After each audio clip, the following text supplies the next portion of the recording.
مزید اپڈیٹس کے لیے ہمارے چینل کو سبسکرائب کریں اور اسے اپنے دوستوں کے ساتھ شیئر کریں۔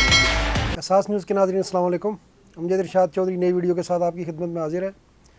آج ہم جو آپ کے لیے خبر لے کر آئے ہیں وہ بہت افسوسناک خبر ہے۔ ایک اور پاکستانی نے اپنا خاندان تباہ کر لیا ہے، اور اگر یہ کہا جائے تو غلط نہ ہوگا کہ شاید دنیا بھی تباہ کر لی ہے اور اپنی آخرت بھی تباہ کر لی ہے، اور پاکستانی کمیونٹی کے لیے بھی وہ ایک اور دبا بن گئے ہیں۔ جی ہم بات کر رہے ہیں برطانیہ میں ایک معصوم بچی کا قتل ہوا ہے۔ بظاہر قتل ہوا ہے، اب تک پولیس نے براہ راست قتل کا الزام نہیں لگایا، لیکن جو تمام شواہد ہیں وہ اس طرف اشارہ کرتے ہیں کہ اس بچی کی موت جو ہے وہ طبی نہیں ہے۔ تو ہم اس بارے میں آپ کو بتائیں گے، اور وہ جو اس کا والد ہے وہ اپنی فیملی سمیت فرار ہو کر پاکستان چلا گیا ہے۔ جہلم سے اس کا تعلق ہے، اس کی بیوی کا تعلق میرپور سے ہے۔ اب وہاں پولیس کیا کر رہی ہے، اسے کس طرح تلاش کیا جا رہا ہے، اس کے گھر والے کیا کہتے ہیں، تو یہ ساری پوری سٹوری ہم آپ کو آج بتائیں گے۔ تو ناظرین، اس کہانی کا جو آغاز ہوا ہے وہ ہوا ہے 2009 میں، یعنی آج سے 14 برس پہلے۔ جہلم کا علاقہ ہے، گاؤں ہے سنگھوئی، ایک بڑا گاؤں ہے، اس کے قریب آگے تھوڑا چھوٹا گاؤں ہے کڑی جنجال۔ تو کڑی جنجال سے تعلق رکھنے والے جو ہے ملک عرفان شریف، انہوں نے 2014 میں ایک پولش خاتون سے شادی کی ہے، اولگا۔ جب 2014 میں ان دونوں کی شادی ہوئی تو اس کے بعد وہ اولگا جو ہے وہ پولینڈ سے تعلق رکھنے والی خاتون ہے، اولگا شریف ہو گئیں۔ اب وہ ان دونوں کی شادی جو ہے وہ تقریباً 8 برس چلی ہے، اور 2017 میں دونوں میں علیحدگی ہو گئی۔ اب جب علیحدگی ہوئی ہے تو اس وقت ان کے 2 بچے تھے، ایک بڑا بچہ تھا نعمان اور چھوٹی بچی تھی سارہ۔ اب دونوں میں علیحدگی ہو گئی، اس کے بعد جو ہے خاتون جو ہے اولگا ہیں جو پولش ہیں، انہوں نے بچوں کی حوالگی لیے کیس کیا، لیکن عدالت نے بچے ان کے حوالے نہیں کیے، بلکہ جو ملک عرفان ہیں جو پاکستانی ہیں ان کے حوالے کیے، جو والد تھے ان کے۔ اب اس کے بعد جناب یہ ملک عرفان صاحب نے جب یہ 2019 میں فیصلہ آ گیا، اس کے بعد انہوں نے شادی اس دوران کر لی، اور انہوں نے جو شادی کی ہے وہ میرپور کی رہائشی ہیں بنیش بطول، ان سے دوسری شادی ہو گئی۔ اب ان سے بھی ان کے جو ہے وہ 4 بچے ہیں۔ اب یہ اس کہانی کا آغاز اس طرح ہوا، وہ خاتون جو ہے وہ تو ظاہر ہے اولگا کو تو اس سے عدالت میں بچے اس کے حوالے نہیں کیے، بچے جو ہے وہ ان کے ملک عرفان کے پاس رہنے لگ گئے۔ اب انہوں نے دوسری شادی کر لی، اور یہ ستیری ماں بھی اس کے گھر میں آ گئی، اور وہ دونوں بچے جو ہے، بڑا بچہ نعمان جو ہے جس کی عمر اب 13 سال ہے، اور چھوٹی بچی سارہ جو ہے جس کی عمر 10 سال تھی، جو اب اس دنیا میں نہیں رہی ہے بدقسمتی سے، تو یہ دونوں بھی اپنے والد کے ساتھ اور اس ستیلی ماں بنیش بطول کے ساتھ وہاں رہتے تھے۔ یہ لندن کے نواح کا علاقہ ہے، ووکنگ کے قریب ایک گاؤں ہے ہرسل، تو وہاں پر انہیں جو ہے وہ کونسل کی طرف سے مکان ملا ہوا تھا، وہاں یہ رہتے تھے۔ اب جو اس کہانی میں جو موڑ، افسوسناک موڑ آیا ہے، وہ 9 اگست کو آیا ہے۔ 9 اگست کو جو ہے جو عرفان شریف ہیں ان کی عمر اس وقت 41 سال ہے، اور ان کے جو بھائی ہیں ملک فیصل، ان کی عمر جو ہے وہ 28 سال ہے، وہ اپنی بیوی 29 سالہ بنیش بطول اور 5 بچوں کے ساتھ 9 اگست کو، یعنی تقریباً 2 ہفتے پہلے، لندن سے ٹکٹ بک کرا کے اسلام آباد کے لیے روانہ ہو گئے۔ اب اس وقت ان کے ہمراہ وہ 10 سالہ بچی سارہ نہیں تھی جو پولش خاتون سے تھی، البتہ جو بچہ ان کا بڑا تھا نعمان، وہ ان کے ہمراہ تھا۔ اب ٹکٹ بک کرنے والے ٹریول ایجنٹ ندیم ریاض صاحب ہیں، انہوں نے جو یہ بتایا کہ 8 اگست کو ملک عرفان نے ان سے رابطہ کیا، اور انہیں بتایا کہ ان کے کزن کا پنجاب میں انتقال ہو گیا ہے، انہیں ارجنٹ جو ہے وہ جانا ہے، لہٰذا آپ جو ہے 3 بڑی ٹکٹیں اور 5 بچوں کی ٹکٹیں بک کر دیں۔ اور انہیں کہا گیا کہ جی وہ ارجنٹ جانا ہے، اس لیے کوشش کریں کہ پہلی فلائٹ جو ہے وہ دستیاب ہو۔ لہٰذا جو ہے وہ ٹریول ایجنٹ بتاتے ہیں جی کہ انہوں نے جب یہ دیکھا کہ ان کو ایمرجنسی ہے ندیم ریاض صاحب، تو انہوں نے پہلی فلائٹ میں کوشش کی کہ ٹکٹ مل جائے، اور یہ 3 بڑے ٹکٹ اور 5 چھوٹے ٹکٹ، یہ 5100 پاؤنڈ کے انہوں نے یہ بک کیے۔ اس کے لیے ملک عرفان نے انہیں اپنی دستاویزات بھیجیں۔ ملک عرفان اور ان کے بھائی کے پاس جو ہے وہ پاکستانی پاسپورٹ ہی تھا، یعنی وہ اس کا مطلب ہے وہ کارڈ پر رہ رہے تھے، جبکہ ان کی بیوی جو ہے بنیش بطول اور ان کے جو 5 بچے ہیں ان کے پاس جو ہے وہ نائکوپ تھا، یعنی برطانوی پاسپورٹ ہوگا، لیکن وہ نائکوپ تھا، تو اس لیے انہیں بھی ویزے کی ضرورت نہیں تھی۔ لہٰذا یہ فیملی جو ہے 9 تاریخ کو اسلام آباد کے لیے روانہ ہو گئی۔ اب ٹریول ایجنٹ نے بتایا کہ جب عرفان نے ان سے رابطہ کیا فون پر، تو بالکل نارمل لگ رہے تھے، انہیں کوئی چیز مشکوک نہیں لگی، گھبرائے ہوئے نہیں لگے۔ اب جناب یہ 10 تاریخ کو یہ اسلام آباد پہنچ جاتے ہیں۔ 10 تاریخ کو ملک عرفان جب اسلام آباد پہنچ جاتے ہیں، یا اسلام آباد پہنچنے کے بعد یا جہلم پہنچنے کے بعد،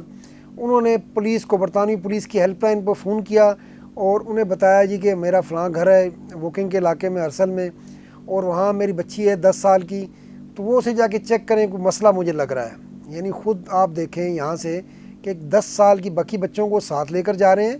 اور ایک 10 سال کی معصوم بچی کو پیچھے چھوڑ کر جا رہے ہیں گھر، اور اس کے بعد پاکستان پہنچنے کے بعد پولیس کو کہہ رہے ہیں کہ وہ جا کر چیک کریں کہ مجھے کچھ گڑبڑ لگ رہی ہے بچی کی۔ اب پولیس جب ان کے گھر پہنچی تو وہاں بچی جو ہے وہ مردہ حالت میں موجود تھی۔ اس کے بعد جناب فوراً ایمبولینس منگوا کے بچی کو اسپتال منتقل کیا گیا۔ اب بچی کا پوسٹ مارٹم کیا گیا ہے۔ پوسٹ مارٹم میں فوری طور پر اس کی بچی سارہ شریف جو ہے، بہت ہی معصوم بچی ہے، اس کی موت کی کوئی براہ راست وجہ اب تک سامنے نہیں آئی، لیکن بچی کے جسم پر جو ہے وہ تشدد کے نشانات پائے گئے ہیں، اور تشدد کے کچھ نشان پرانے بھی ہیں، یہ پولیس کا کہنا ہے۔ اب جو ہے اس کے بعد پولیس نے اس گھر کو سیل کر دیا اور اس کی جو ہے وہ تحقیقات شروع کی کہ جی ملک عرفان کہاں ہے، وہ پاکستان کیسے گئے۔ اب جب ریکارڈ دیکھا گیا تو پتہ چلا جی ملک عرفان تو اپنے بھائی اور اپنی بیوی اور 5 بچوں کے ساتھ جو ہے وہ 9 تاریخ کو ہی لندن سے اسلام آباد کے لیے روانہ ہو گئے تھے۔ اب جناب انویسٹیگیشن اس کو آگے بڑھایا گیا تو یہ بات کھلنے لگی کہ یہ ملک عرفان، اس کی اہلیہ اور اس کے بھائی کا اس بچی کی موت سے کوئی نہ کوئی تعلق ہے۔ اور یہ بات واضح ہے کہ جب وہ پوری فیملی کو ملک عرفان ساتھ لے کر جا رہے ہیں تو ایک 10 سال کی اپنی معصوم بچی کو کس طرح گھر کو چھوڑ کے جا سکتا ہے، اور اکیلا کس طرح چھوڑا جا سکتا ہے۔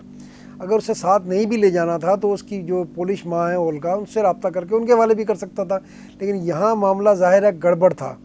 اور اسی لیے وہ یہاں سے اپنی فیملی سمیت فوراً نکل گئے۔ اور پیچھے جب بچی وہاں جا کے اطلاع دی اور جب پولیس گئی تو وہاں بچی زندہ موجود نہیں تھی، بلکہ اس کی لاش پڑی ہوئی تھی۔ اب جو ہے اس کے بعد پولیس نے ملک عرفان، ان کے بھائی اور ان کی اہلیہ تینوں کے جو ہے انٹرپول سے بھی رابطہ کیا اور ان کے انٹرنیشنل وارنٹ جاری کرائے۔ اور اب جب یہ تصدیق ہو گئی کہ جی ملک عرفان جو ہے اپنی بیوی اور بھائی اور بچوں کے ہمراہ جو ہے پاکستان پہنچ گئے ہیں، تو انہیں پاکستانی حکام سے بھی رابطہ کیا اور وزارت خارجہ سے رابطہ کیا گیا، FI سے رابطہ کیا گیا، ان کا ریکارڈ نکالا گیا تو یہ بات پتہ ثابت ہو گئی کہ جی وہ پاکستان پہنچ گئے تھے، اور ان کا جو ہے بائی تعلق ہے وہ جہلم کے علاقہ جو ہے اس میں تھانہ چوٹالہ لگتا ہے، اور کڑی جنجال ان کا گاؤں ہے، وہاں سے ہے۔ اور پھر اس کے بعد جناب DPO جہلم سے رابطہ کیا گیا، DPO جہلم کی طرف سے فوراً کارروائی کی ہدایت کی گئی۔ اب پولیس جو ہے ان کے گاؤں میں 2 بار چھاپے 3 بار مار چکی ہے، لیکن وہ وہاں پر موجود نہیں ہے۔ اچھا، اب جو ہے دوسری طرف جو ہے برطانیہ میں جو ان کا گاؤں ہے وہاں پر لوگ سوگوار ہیں، وہاں پر اس کے گھر کے باہر جو ہے وہ پھول رکھ کے لوگ جا رہے ہیں اظہار یکجہتی کے لیے، اور سب لوگ کہتے ہیں کہ اتنی معصوم بچی تھی، نہ جانے اس کے ساتھ ایسا ظلم کیوں کیا گیا ہے۔ اور دوسری طرف پولیس جو ہے وہ ان کی موت کا حتمی تعین کرنے کے لیے ڈاکٹروں جو ہے وہ ان کی درخواست کی گئی ہے کہ جی اب وہ دوبارہ کچھ تجزیے کر رہے ہیں تاکہ پتہ چلے کہ بچی کی موت کی وجہ اصل میں کیا بنی ہے۔ اب جو دوسری طرف جو پولیس نے جو چھاپے مارے ہیں جہلم میں، تو وہاں انہیں وہ نہیں ملا، لیکن ان کے بارے میں جو مزید معلومات ملی ہیں کہ ملک عرفان کی جو اہلیہ ہے بنیش بطور، اس کا تعلق میرپور سے ہے، تو میرپور میں بھی پولیس کو ایکٹیو کیا گیا ہے کہ تاکہ وہ وہاں پر جو ہے ہو سکتا ہے چھپے ہوئے ہوں، لیکن اب تک جو ہے وہ نہیں پتہ چل سکا۔ اچھا، ملک عمران جو ان کے بھائی پنجاب میں رہتے ہیں جہلم میں، جو ان کے گاؤں کڑی جنجال ہے جو، تو ملک عمران نے یہ بتایا ہے کہ جی وہ 10 تاریخ کو جو ہے وہ آیا تھا ملک عرفان ان کا چھوٹا بھائی گھر، لیکن یہاں تھوڑی دیر ملا، بچے ساتھ نہیں لایا تھا وہ، اور ملنے کے بعد وہ فوراً یہاں سے چلا گیا تھا۔ اور ملک عمران کا یہ بھی کہنا ہے کہ ان کے اپنے بھائی کے ساتھ کوئی تعلقات اچھے نہیں تھے۔ البتہ یہ انہوں نے بتایا کہ وہ خود جب کچھ عرصہ پہلے آیا تھا، کچھ سال پہلے آیا تھا، تو اس نے یہ بتایا تھا انہیں کہ جی اس نے ایک یورپی خاتون سے شادی کی ہوئی ہے اور اس کے بچے بھی ہیں، اور کہتے ہیں اس کے بعد ہمارا کچھ سے زیادہ رابطہ نہیں رہا۔ اب جب آیا ہے تو گھر میں آیا ہے، ملا ہے، اور ملنے کے بعد وہ وہاں سے غائب ہو گیا ہے۔ تو ان کے آس پاس کے کچھ لوگوں سے جو پولیس کو معلومات ملی ہیں، جہلم پولیس کو، تو ان کا یہ کہنا ہے، انہوں نے شبہ کچھ نے ظاہر کیا ہے کہ وہ جہلم شہر میں کہیں اس نے مکان کرائے پر لیا ہو اور وہاں وہ بچوں کے ساتھ رہ رہا ہو۔ دوسری طرف میرپور میں کیونکہ اس کا سسرال ہے اور وہاں بھی اس کی جو ہے وہ تلاش جاری ہے۔ تو یہ ایک بہت ہی افسوسناک واقعہ ہوا ہے، اس کی وجہ سے جو ہے پاکستانی کمیونٹی میں پھر دھبا لگا ہے۔ ایک 10 سال کی معصوم بچی کو نہ جانے کیوں اس کے اوپر تشدد کیا گیا، اور کیوں اس کی جو ہے اس کی وجہ سے موت ہوئی ہے۔ اب پولیس تو اس کے اوپر تحقیقات کر رہی ہے، اور یہ ملک عرفان، اس کی اہلیہ اور بھائی یقینی طور پر پکڑے جائیں گے۔ اب یہ وہ دور نہیں رہا کہ آپ جو ہے پہلے شناخت چھپا لیتے تھے، دوسرے نام سے شناختی کارڈ بن جاتے تھے، پاسپورٹ بن جاتے تھے۔ اب جو ہے کمپیوٹر کا دور ہے، موبائلز کا دور ہے۔ اب آپ آج نہیں تو کل ٹریک ہو جائیں گے اور آپ گرفتار کر لی جائیں گے، اور یقینی طور پر برطانیہ کے حوالے انہیں کیا جائے گا، کیونکہ وہاں ایک معصوم بچی کی موت ہوئی ہے اور وہ اس کی جو ہے وہ تحقیقات کی جا رہی ہے۔ اور یہ معاملہ اب جو ہے وہ اگر دیکھا جائے تو سیاسی بن گیا ہے، کہ وہاں پر جو ووکنگ کے علاقے کے جو ٹوری رکن ہیں انہوں نے بھی اس پہ بات کی ہے۔ پھر جو پاکستانی نژاد رکن پارلیمان خالد محمود ہیں،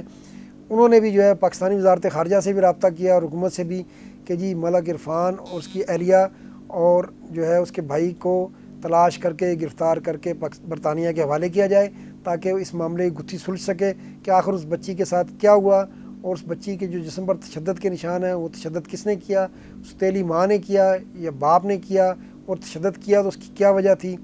اب اس کی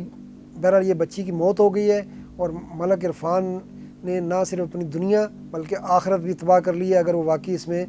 اس کی موت میں ملوث ہیں، اور بظاہر تو سارے اشارے اسی طرف ہیں۔ اور دوسری طرف یہ پاکستانی کمیونٹی کے لیے بھی ایک بار پھر نیا دبہ بن گئے ہیں، اور یہ بہت بدقسمتی کی بات ہے کہ پاکستانی کمیونٹی میں مسلسل ایسے واقعات کچھ عرصے چھوڑ کر جو ہے ہوتے رہتے ہیں۔ پاکستانی کمیونٹی ایک بندے کی وجہ سے بدنام ہوتی ہے۔ کوئی کس طرح اپنی بچی کو مار سکتا ہے، اور وہ بھی اس طرح پھول جیسی بچی، صرف 10 سال اس کی عمر ہے۔ تو یہ تو ایک باقی ظلم ہوا ہے، اور ملک عرفان اور اس کی اہلیہ اور بھائی، ان تینوں کو قانون کے کٹہرے میں آنا چاہیے، تاکہ جو بھی ملوث ہو بچی کے ساتھ جو بھی آیا، جو بھی جس نے ظلم کیا ہے اگر، تو اسے جو ہے کٹہرے پر لگایا جائے۔ اب جو ہے اس کی والدہ جو ہے بچی کی اولگا، انہوں نے کہا جی کہ میرا تو وہ تباہ ہو گیا ہے، مجھے جو ہے کچھ عرصہ پہلے میری بچی سے ملاقات ہوئی تھی، اب میری زندگی میں مجھے لگتا ہے اندھیرا آ گیا ہے۔ اور انہوں نے یہ بھی کہا جی وہ اپنی بچی کو لے کر جو ہے پولینڈ جائیں گی، اس کی میت کو لے کر، اور وہاں اس کی تدفین کریں گی۔ آپ دیکھیں یہ بچی اپنے والد کے ساتھ رہ رہی تھی، اتنی پیاری معصوم بچی، لیکن نہ جانے کس طرح انہوں نے کیا کیا اور کس طرح کا ظلم کیا ہے کہ اب وہ بچی جو ہے وہ اب وہاں ہے، اس کی پولینڈ میں تدفین ہوگی۔ اتنی ہستی مسکراتی بچی، اس کی جان لے لی گئی۔ تو یہ بہت ہی افسوسناک واقعہ تھا، اور یہ پاکستانی کمیونٹی کے دیگر لوگوں کے لیے اس میں سبق ہے کہ خدا را اپنے بچوں کے ساتھ ایسا ظلم نہ کریں۔ آپ کو بچوں سے اختلاف ہو سکتا ہے، ویسے تو یہ تو 10 سال کی بچی تھی، اس میں تو اختلاف والا معاملہ بھی نہیں ہو سکتا، لیکن آپ کو کسی کی جان لینے کا حق اللہ تعالیٰ نے نہیں دیا، اور خاص طور پر کوئی اپنی بچی کی جان کس طرح لے سکتا ہے۔ یہ بہت ہی افسوسناک واقعہ ہے۔ اگر آپ کو اختلاف ہے، آپ جو ہے سائڈ پر ہو سکتے ہیں۔ آپ کوشش یہ کریں کہ بچوں کی تربیت اچھی کریں، یہ آپ کے بس میں ہے۔ اس کے بعد اللہ جانے اور اللہ کی مخلوق جانے، آپ کو کسی کی جان لینے کا حق نہیں دیا اللہ تعالیٰ نے کسی صورت میں۔ تو یہ بہت ہی افسوسناک واقعہ تھا، اس کی ساری تفصیل ہم نے آپ کو بتا دی ہے۔ انشاءاللہ نئی خبر کے ساتھ پھر آئندہ حاضر ہوں گے۔ آج کے لیے اتنا ہی، اللہ حافظ۔